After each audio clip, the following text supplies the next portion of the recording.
네, 지금부터는 대우조선해양 하청 노동자들의 파업 소식을 전해드립니다. 오늘 옥포 조선소에선 노동자들의 두 목소리가 울려 퍼졌습니다. 불황 때 희생을 감수했던 하청 노동자들은 이젠 살 수 있게 해달라고 호소했습니다. 원청 노동자들은 파업의 피해로 직장까지 위태로워졌다고 했습니다. 노동자끼리의 갈등 모두가 그만큼 절박합니다. 사측은 쉽게 양보하지 않습니다. 정부는 공권력 투입을 시사해 갈등은 극단으로 치닫습니다. 현장을 이혜선 기자가 취재했습니다. 대우조선 하청투쟁 승리하자!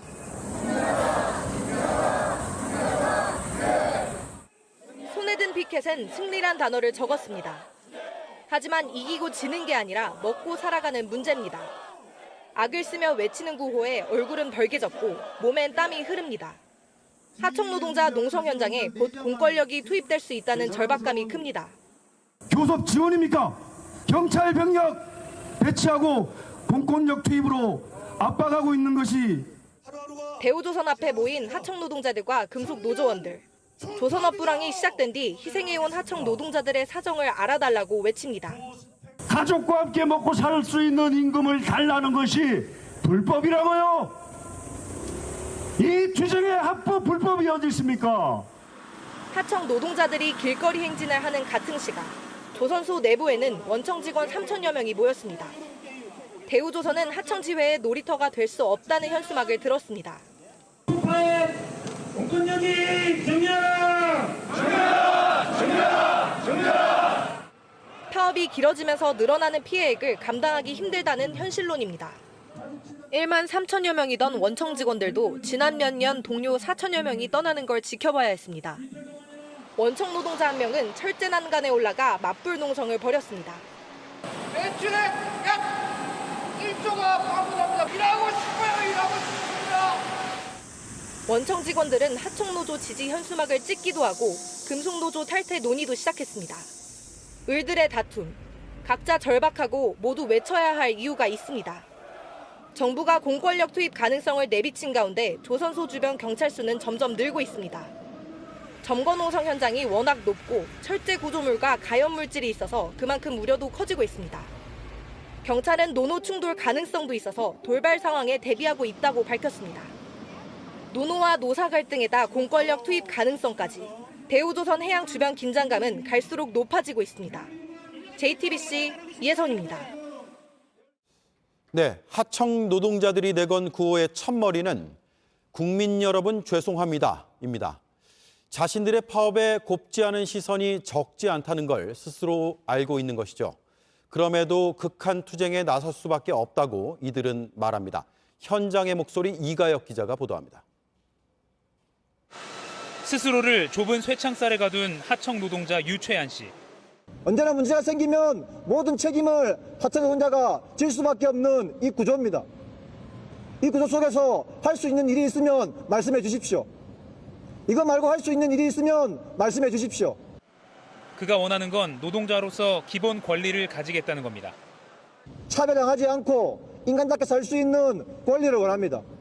그동안 뺏겼던 임금 원상 회복하고 하청 노동자도 노동조합할 수 있는 기본적인 권리를 보장받기를 원합니다. 2014년 조선업이 호황이었을 때 업계 전체 하청 노동자는 13만 명. 하지만 지난 5월 말 기준 하청 노동자 5만 2,138명. 불황을 거치며 60%가 해고됐고 남은 자들의 실질 임금도 줄었습니다. 불황 땐 가장 먼저 타격받고 회복된 가장 늦게 혜택을 되찾는 삶입니다. 말도 안 되는 상황에 이 상황을 바꾸기 위해서 싸우고 있는 겁니다. 대한민국 모든 비정규직 하청 노동자가 똑같은 입장에 있을 거라고 봅니다. 차별당하지 않고 인간답게 살 수 있는 권리를 원합니다. 하청 노동자들이 일하는 이 조선소에서 20년 넘게 급식 조리를 해온 김모 씨. 이번 점거 농성 노동자들이 먹던 밥도 매일 김 씨 손에서 만들어졌습니다. 보면서도 이게 참 안타까울 때가 많았어요. 이게 점심 식사 시간에 오시면 그분들 옷을 보면 진짜 눈물이 날 정도로 땀이 쩔고 그 땀 냄새하고 그런 거 보면서 참 마음이 많이 아플 때가 있었는데 어쨌든 빨리 그 좋은 결과를 맺었으면 좋겠어요. 배를 만드는 것만큼이나 조선소에선 없어서는 안 될 업무지만 김 씨의 일도 고되긴 마찬가지입니다. 5년 이상 넘어가면 거의 이제 우리는 근골격계가 발생을 해요. 허리가 많이 아프고 손가락이라든지 어깨라든지.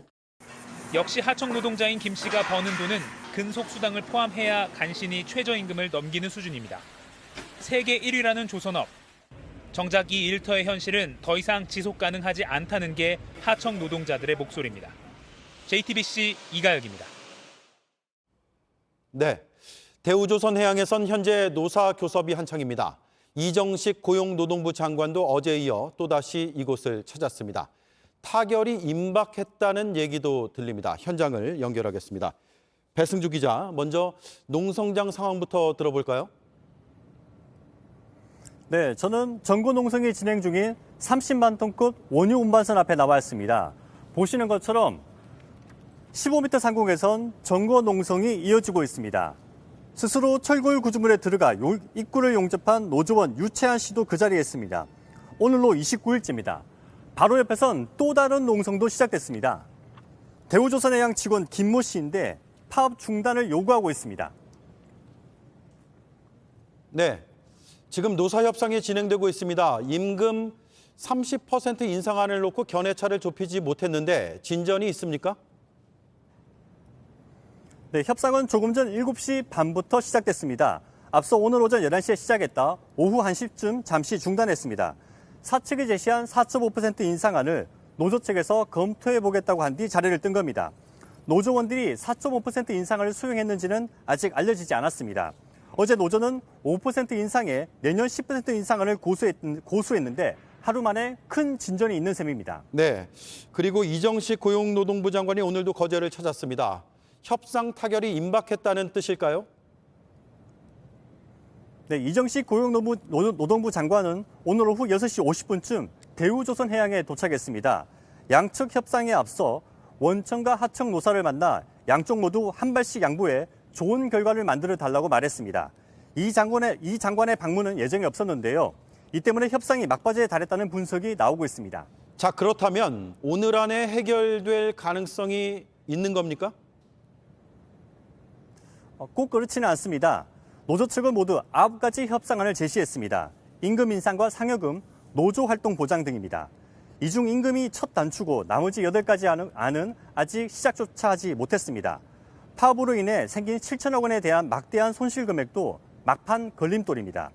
노조 측은 민형사상 소청구를 취하해달라는 요구안을 추가로 전한 것으로 알려졌습니다. 경영진은 손해배상을 취하할 경우 주주에게 손해를 끼친 배임죄로 처벌을 받을 수 있다며 난색을 표하고 있습니다. 하지만 산업은행이 대우조선의 최대 주주인 만큼 결국 실마리는 정부가 지고 있다는 목소리가 나오고 있습니다.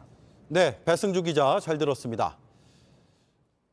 이 사태에서 정부는 제3자인가 당사자인가 이런 의문이 듭니다. 지금까지의 정부의 모습을 보면 제3자에 가까워 보입니다. 하지만 정부는 당사자가 돼야 한다는 전문가들 지적이 많습니다. 대우조선, 산업은행, 정부로 이어지는 그 지분 구조 때문입니다. 김도훈 기자입니다. 권기섭 고용노동부 차관은 오늘 오전 한 라디오 방송에서 하청 노동자들이 점거 농성을 먼저 풀어야 한다고 말했습니다. 불법 점거 농성이 진행되고 있는 상황에서의 협상이 이루어지고 있기 때문에 불법을 해소해달라는 것이 1차적인 이제 정부의 요청이었고, 그러면서 정부 역할에 대해서는 단호하게 선을 그었습니다. 이제 경영 정상화를 위해서 여러 가지 노력을 해야 되는 지금 상황인데, 이제 노사 갈등이 생길 때마다 산업은행이나 이 정부가 계속 모든 걸 다 할 수는 없는 상황이고. 하지만 학계와 노동법률가들이 보는 시각은 다릅니다. 정부는 조선업이 기간산업이란 점을 고려해 산업은행을 통해 2015년 이후 공적 자금 7조 원을 넘게 투입했습니다. 그러면서 산업은행은 대우조선해양 지분 55%를 가진 최대 주주가 됐습니다. 대우조선해양은 과거에 굉장히 기업이 위기를 겪으면서 산업 은행에 계열 자회사로 되어 있습니다. 산업은행도 이 부분에 대해서 분명히 책임이 있습니다. 그런 산업은행을 관리하는 건 100% 지분을 가진 정부입니다. 정부가 문제를 풀어야 할 당사자라는 지적이 나오는 이유입니다. 이번 파업 사태에 대해서 산업은행의 의사결정은 당연히 이제 정부의 정책 방향과 같은 방향으로 갈 거기 때문에 분명한 의사결정이 있어야 문제를 푸는 데 도움이 될 것 같습니다. 이번 점거 농성과 파업이 일단락되더라도 7년간의 구조조정 동안 열악해진 하청 노동자들의 처우 문제는 계속 불거질 수밖에 없습니다. 이 때문에 앞으로도 정부가 대우조선 사태를 노사 간의 갈등으로 한정짓기보다 기간산업 회복이라는 정책 차원에서 적극적으로 관리해야 한다는 게 전문가들의 지적입니다. JTBC 김도울입니다. 거제는 더 이상 섬이 아니다. 거제가 아닌 서울에서 이런 외침이 나오고 있습니다. 조합원 18만 명의 금속노조가 파업에 들어갔습니다. 이미 예정돼 있던 파업인데 대우조선 하청 노동자 파업과 맞물려 연대 형식을 띠게 됐습니다. 현장으로 가보겠습니다. 박민규 기자, 지금 나가 있는 곳이 어디입니까? 네, 이곳은 여의도 산업은행 앞입니다. 조금 전인 저녁 7시부터 금속노조의 촛불문화제가 진행 중입니다. 이곳 산업은행은요, 대우조선의 지분 절반 이상을 갖고 있는 대주주인 동시에 대우조선을 사실상의 자회사로 운영하고 있습니다. 산은의 승인 없이는 대우조선이 협력업체에 내려가는 임금을 마음대로 올릴 수는 없는 구조입니다. 그래서 노동자들은 산은이 교섭 테이블에 나와야 한다, 직접 교섭해야 한다 계속 주장을 해왔는데 이게 받아들여지지 않았습니다. 그러면서 조합원 3명이 단식에 들어갔고 일주일째입니다. 오늘부터는 금속노조 지도부도 단식에 들어갑니다. 네, 오늘 파업은 한참 전부터 예고가 돼 있던 거죠? 그렇습니다. 대우조선 하청노동자 파업 전인 지난 5월부터 예고는 돼 있었습니다. 당초 현 정부의 노동정책에 반발하면서 결의를 한 건데 이번 사태가 길어지면서 대우조선 문제를 최우선으로 해결하라, 이게 핵심 요구사항이 됐습니다. 서울 도심의 총파업 집회는 이가람 기자가 취재했습니다. 뜨거운 햇살이 내리쬐는 가운데 파란색 깃발 아래로 조합원들이 모여듭니다. 대책 없는 구조조정과 고용 불안을 오늘 오후 서울에서도 금속노조 조합원 4,500여 명이 모였습니다. 조합원들은 생수병과 투쟁을 다짐하는 피켓을 들고 서울역에서 용산 대통령실을 향해 행진을 이어갔습니다. 금속노조는 예정대로 총파업을 선언하면서 주 52시간제 유연화 등을 내세운 정부의 노동정책을 비판했습니다. 49일째 이어진 대우조선해양 하청노조 파업에 대한 지지 발언도 이어졌습니다. 우리의 일자리를 지켜내고 대우조선 하청 노동자들을 지켜냅시다. 그것이 민주노조의 존재 이유입니다. 함께 싸웁시다. 정부는 어제 공권력 투입을 시사했는데 산업 현장에 있어서 불법은 방치되거나 용인돼서는 안 됩니다. 국민이나 정부나 다 많이 기다릴 만큼 기다리지 않았나. 금속노조는 정면 대응을 예고한 겁니다. 금속노조가 합법적 투쟁으로 돌파할 수 없다면 불법적, 비합법적 파업으로 돌파해 나가는 투쟁을 전개할 것입니다. 민주노총 지도부는 거제에 내려가 노사 협상을 일단 지켜보겠다는 입장이지만 윤석열 정부의 노동정책에 대해선 투쟁 기조를 이어갈 방침입니다. JTBC 이가람입니다. 자, 박민규 기자, 결국 정부의 의지가 관건일 텐데 어떻습니까? 네, 파업을 비롯한 노사 분규에 대한 윤석열 정부의 기조 지금까지 일관됐습니다. 한마디로 노사가 알아서 해결할 문제라는 겁니다. 지난주 정부의 처음 열린 이 대책 브리핑에서 산업부의 이창양 장관도 이런 입장을 반복하면서 산은과 정부 부처가 협조하겠다 이렇게 말은 했습니다. 하지만 그동안 별 진전이 없었습니다. 산은도 우리는 노사교섭의 직접 당사자가 아니라는 소극적 입장을 밝혀왔습니다. 그래서 오늘도 정부 책임론은 강하게 제기됐습니다. 오늘 민변 변호사들과 노동법 교수들 등 전문가들이 모여서 기자간담회를 열었는데요. 이번 일은 일반 노사관계와 다르다. 국책은행인 산은이 주도권을 갖고 있으니 정부가 해법을 내야 한다고 지적했습니다. 중재와 조정 역할 없이 불법 파업으로 규정하고 공권력 행사만 언급하는 것은 문제 해결에 아무런 도움이 되지 않는다고 했고요. 특히 파업 손해를 노동자들에게 물어내라고 하는 이 손해배상 소송 놓고서도 노사 입장이 양극단을 달리고 있는데 정부 대책은 전혀 없다고 비판했습니다. 네, 박민규 기자 잘 들었습니다.